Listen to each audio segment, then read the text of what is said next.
Hello students, जैसा कि हमने लास्ट वीडियो में डिस्कस किया था पहले 10 टाइप्स ऑफ मैट्रिसेस, तो आज हम लोग नेक्स्ट टाइप बारे डिस्कशन करेंगे। That is your equal matrices. Equal matrices वो मैट्रिसेस होते हैं जिन मैट्रिसेस का फर्स्ट ऑफ ऑल तो ऑर्डर सेम होना चाहिए। सेकंड बात तो उनके कॉरस्पॉन्डिंग एलिमेंट्स भी इक्वल होते हैं। ठीक है जी। तो अगर हम इक्वल मैट्रिसेस के बारे में डिस्कस करेंगे तो इक्वल मैट्रिसेस वो मैट्रिसेस होते हैं जिन मैट्रिसेस का ऑर्डर क्या होता है जी, सेम। क्लियर है जी।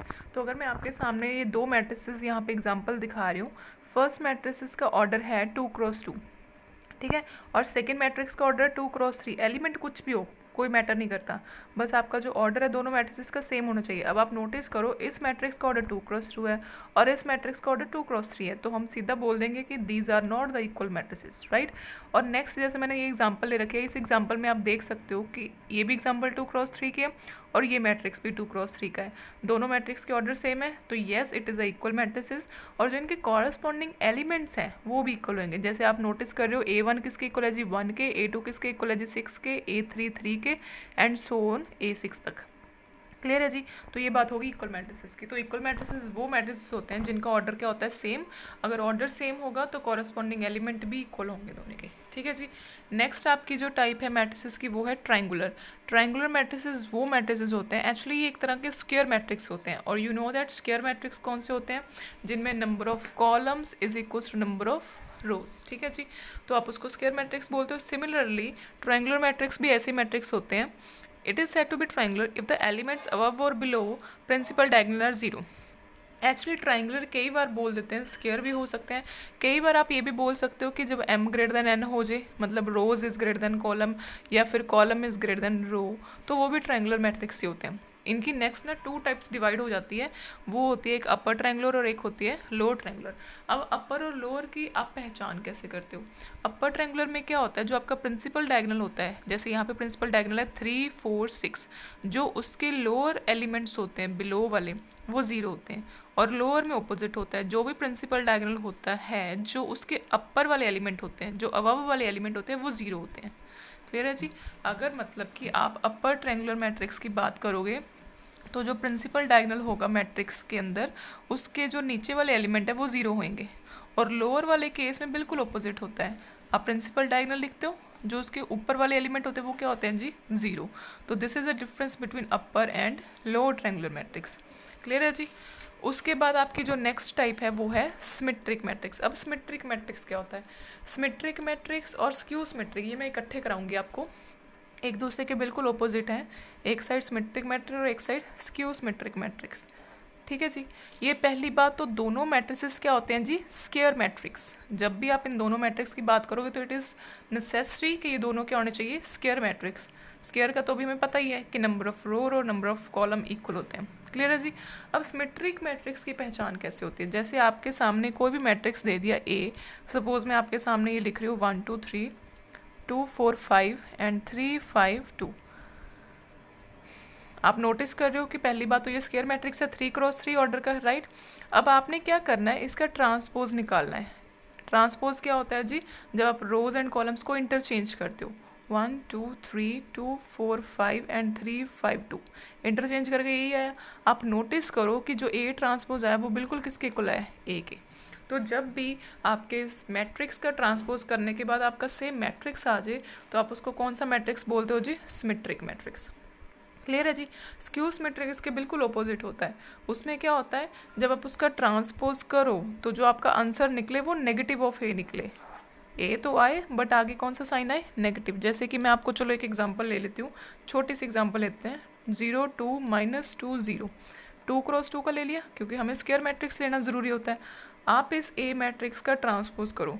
जब आप इसका ट्रांसपोज करोगे दैट मीन्स ए ट्रांसपोज किसके इक्वल आएगा जी, 0 2 0 2 -2 0। क्लियर है जी। ए ट्रांसपोज करने के बाद अगर मैं इसमें से नेगेटिव कॉमन निकालूं तो अंदर क्या बचेगा जी, 0 2 -2 एंड 0, राइट। मतलब ये क्या चीज़ आ गई, नेगेटिव ऑफ ए आ गई। तो जब भी आपका ए ट्रांसपोज करने पे नेगेटिव ऑफ ए आए तो वो कौन सा मैट्रिक्स होता है जी, स्क्यू सिमेट्रिक मैट्रिक्स।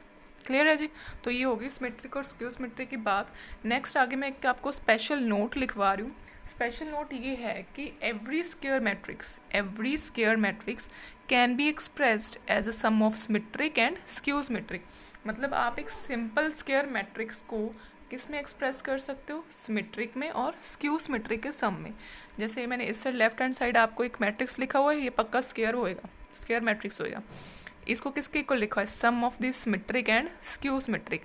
देखो सिमेट्रिक हम हमेशा ए प्लस ए ट्रांसपोज को कहते हैं।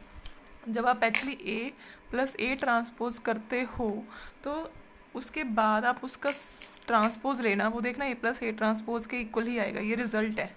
और सिमिलरली जब आप ए माइनस ए ट्रांसपोज करते हो फिर उसका ट्रांसपोज लेते हो तो वो नेगेटिव ऑफ वो चीज़ आएगा, और जब नेगेटिव ऑफ सेम चीज़ आती है तो आप उसको क्या बोलते हो, स्क्यू सिमेट्रिक। ये दोनों रिजल्ट हैं। क्लियर है जी कि ए प्लस ए ट्रांसपोज हमेशा सिमेट्रिक होता है और A minus A transpose always skew symmetric.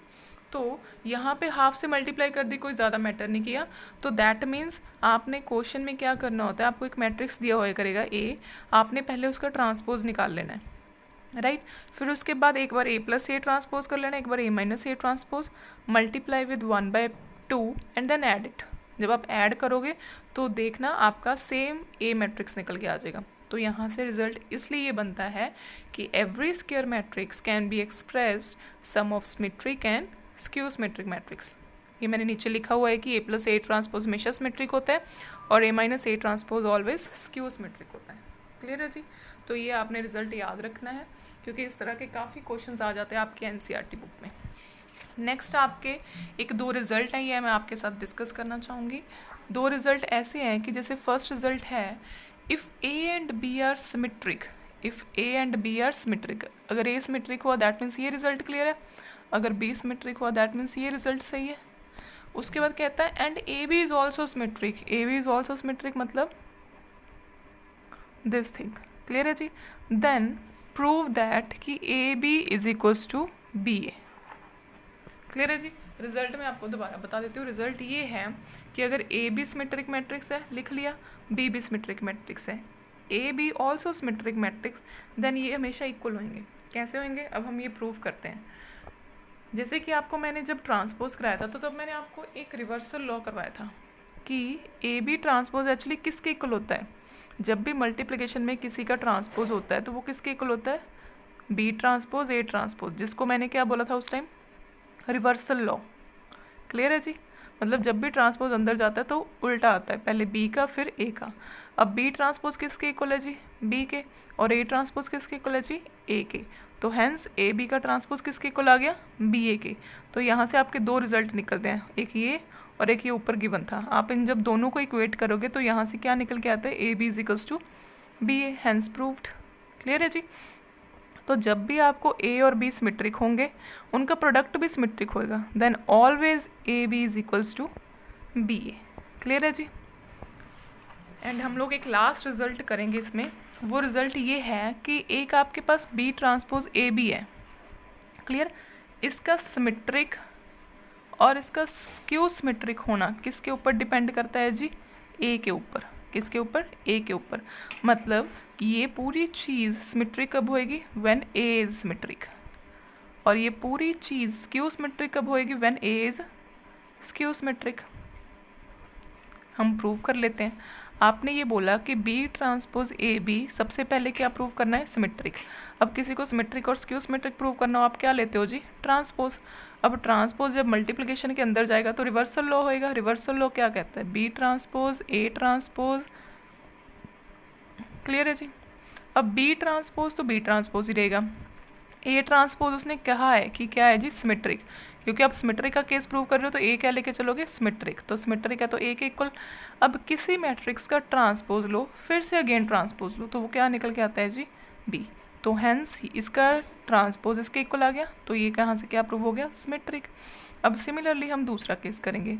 जब आप इसका दोबारा से ट्रांसपोज लोगे तो वो किसके इक्वल होगा, रिवर्सल लॉ लगाते हैं जी, B transpose A transpose B transpose का ट्रांसपोज। अब ये सेकंड केस कर रहे हैं। सेकंड केस में आपने ए को क्या लेना है, skew symmetric. B transpose as it is skew symmetric है तो नेगेटिव ऑफ ए, और ये हो गया बी। तो ये वाली चीज़ का transpose negative of this thing आ गया, तो यहाँ से क्या प्रूव हो गया जी कि ये क्या है, स्क्यू सिमेट्रिक। क्लियर है जी। तो दैट मीन्स इसका सिमेट्रिक और स्क्यू सिमेट्रिक होना किसके ऊपर डिपेंड करता है, ए के ऊपर। तो ये भी यहाँ से एक रिज़ल्ट बन जाता है। तो ये आपके 2 रिज़ल्ट हमने यहाँ पे डिस्कस करे। तो इस तरह से आपकी टाइप्स ऑफ मैट्रिसेस ख़त्म हो जाती है और 2 रिज़ल्ट मैंने एक्स्ट्रा कराए हैं जी, ठीक है जी। और इस वीडियो में सिर्फ इतना ही। और अगर आपको कोई टॉपिक ना समझ लगा हो तो कमेंट बॉक्स में ज़रूर बताइएगा, तो हम उसको डिस्कस कर लेंगे। क्लियर है जी? Thank you.